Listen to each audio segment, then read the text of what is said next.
Namaste, hello and welcome back to another video on Hamsavahini, Vajraasthra. I'm Awhona and today's video is going to be about my TBR and pile of possibilities for HikeathonReads 2024, which has been created and hosted by Macy from the Bright Side Girl. I'll leave a link to all her announcement videos and other related videos in the description box below and in the information cards above. So do please join me further in this video.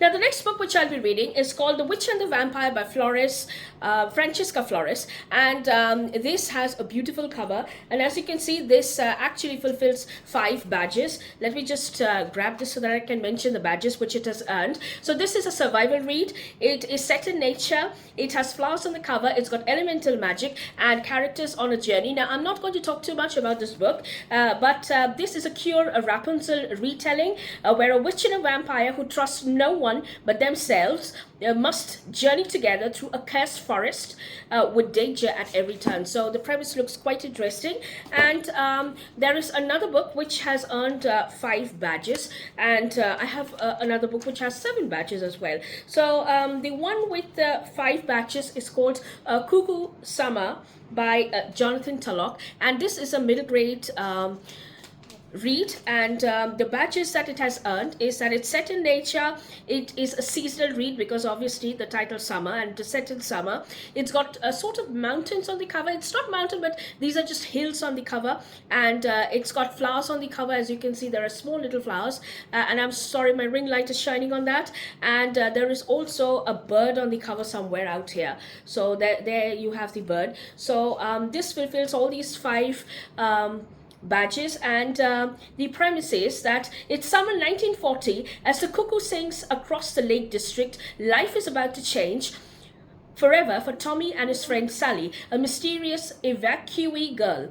When they find a wounded enemy airman in the woods, Sally persuades Tommy not to report it and to keep the German hidden. This starts a chain of events that leads to the uncovering of secrets about Sally's past and a summer of adventure that none of them will ever forget. So it's a very interesting premise. So that's the next book on my TBR, and another book on my TBR which has earned around 7 badges. I just hold it up for you. It's called The Gingerbread Witch by ALexandra Overy, and this is again a middle grade read, and this is the first in a duology, and this has a treasure hunt in it, and it's a survival read. It is set in nature. It's got elemental magic. The characters are on a journey. There is also a small bird on the cover, and it is a book with a map. So let me show you the map. It's actually a very cute little map over here.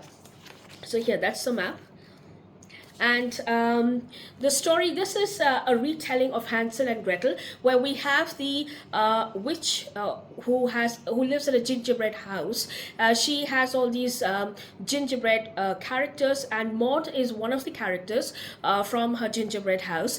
And the witch hunters Hansel and Gretel, they come along and they push the only mother which all these characters who are made of gingerbread have known into the oven.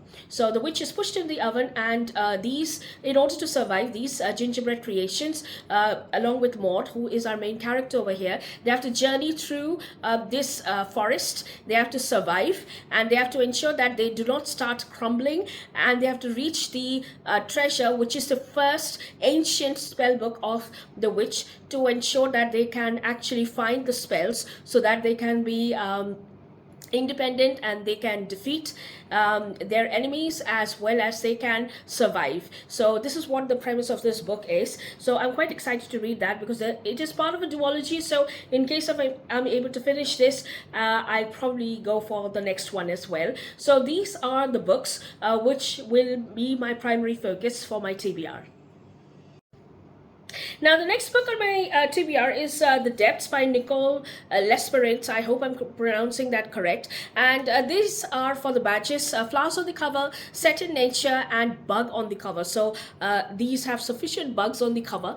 And the premise of this book is that there is this girl who is tagging along with her mother on during her mother's honeymoon, and this is a very private island, and it's actually quite mysterious. And this girl meets a mysterious boy on this island, and things start changing. The colors of the flowers on the island start changing, and there are birds who start whispering and talking to this main character, and she is absolutely astonished and scared at the same time, because this island has got secrets of its own, and then there are mysterious things which are working, and finally she discovers that there are dark secrets of this island which she must uncover to ensure that she gets herself unentangled from the workings of the island. So this is what the premise of this book is roughly about. So that's the next on my TBR. Another interesting book which did fulfill around 3 to 4 badges is You're Not Supposed to Die Tonight by Kalynne Bayron, and this is set in nature. It has a bird on the cover. It is a seasonal read, and there is also camping which is present. So I'm not too sure if it's if the batch is called a camping batch or not, but it is set in a camp. So yes, that is there as well. So these are 4 badges which it does earn, and the premise of this book is at Camp Mirror Lake. Terror is the name of the game, but can you survive the night? Charity Curtis has the summer job of her dreams, playing the final girl at the Camp Mirror Lake. Guests pay to be scared in this full contact terror game as Charity and her summer crew recreate scenes from a classic slasher game, The Curse of the Camp Mirror Lake.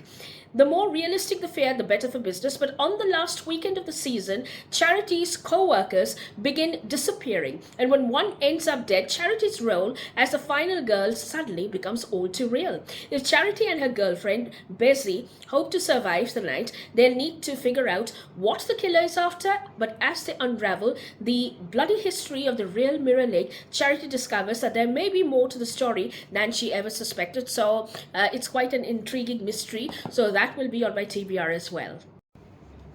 Now let's come to my pile of possibilities. So a duology which I have been looking forward to getting to, but I was not able to get to last month when I did have an opportunity, but there were too many books. This is by Deirdre Sullivan, Perfectly Preventable Deaths and Precious Catastrophe. So these are both set in, it's not exactly set in nature, but yes, they have nature covers. There are flowers on this one, there's a bird over here, there are birds on this cover, there's a bug over here, and there are flowers on this as well. So this is about these 2 sisters who move into a new town, and one of them falls in love, and the other one discovers strange powers which she never knew existed. And then she realizes that the elder sister is going to be betrayed, and the younger sister tries to protect. So that's the premise of the first one. And the second one is almost about the fact that the younger sister who has magical powers has actually come into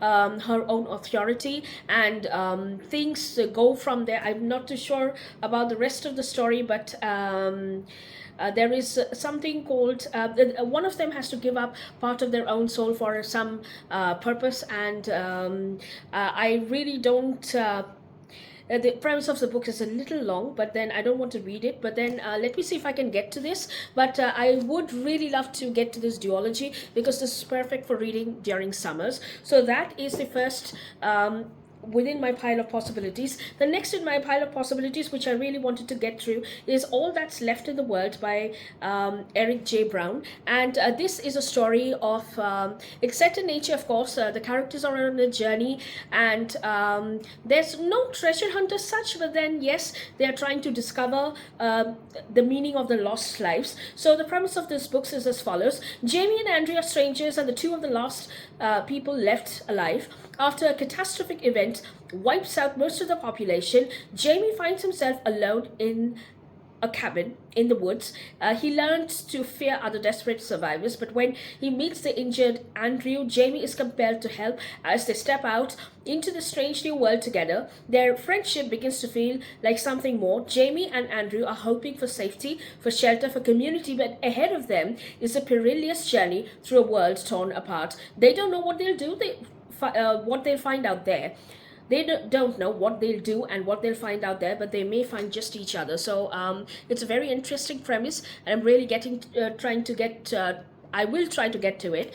The next book, which really fits this readathon, but despite that I've kept this on my pile of possibilities, is Rebecca Behrens' Alone in the Woods. And this is about these two girls who were fast friends while they were children, but then because of academic pressure, they've grown apart, and then their family tries to get together, and then they go into the woods, and they have this family reunion, and friends go together, and these two girls get lost, and they have to trust each other to ensure that they can make it through the woods and they can reach their family. So this is what this is about. It's a survival read, of course, and it is set in nature. It's a survival read. I don't know if there is a map in this, but no, there is no map in this, but yes, there are, I believe, mountains on the cover as well. So these are the few books which will be on my pile of possibilities. So those are the few books that I plan on reading. Do let me know what you think about them, and in case if you have read any of them before, and I do have a few other books on my Kindle as well as on Audible, but I am not too sure whether I'll be able to get to them. But in case if I don't, then I will definitely continue reading them over the course of the next few months. So with that, I'll be wrapping up this video. I will be back next week with my wrap up for Randomathon Round 2, which was a food-based readathon. So do stay tuned for that. And as always, have a good reading week ahead, and namaste.